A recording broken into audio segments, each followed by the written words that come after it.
মানামি লঞ্চের কেন এত গতি, এটি লঞ্চের এই দুইটি পপুলার থ্রাস্ট দেখলেই বুঝতে পারছেন।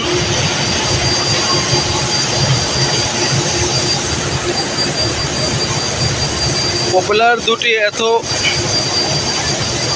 জোরে ঘুরতেছে, তো এই থ্রাস্ট দেখলেই বোঝা যায় কেন মানামি লঞ্চের এত গতি।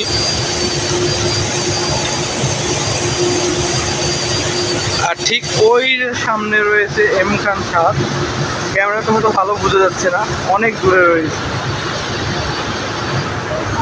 আর এই যে দুটি পপুলার দুটিতে অনেক পরিমাণ থ্রাস্ট হয়।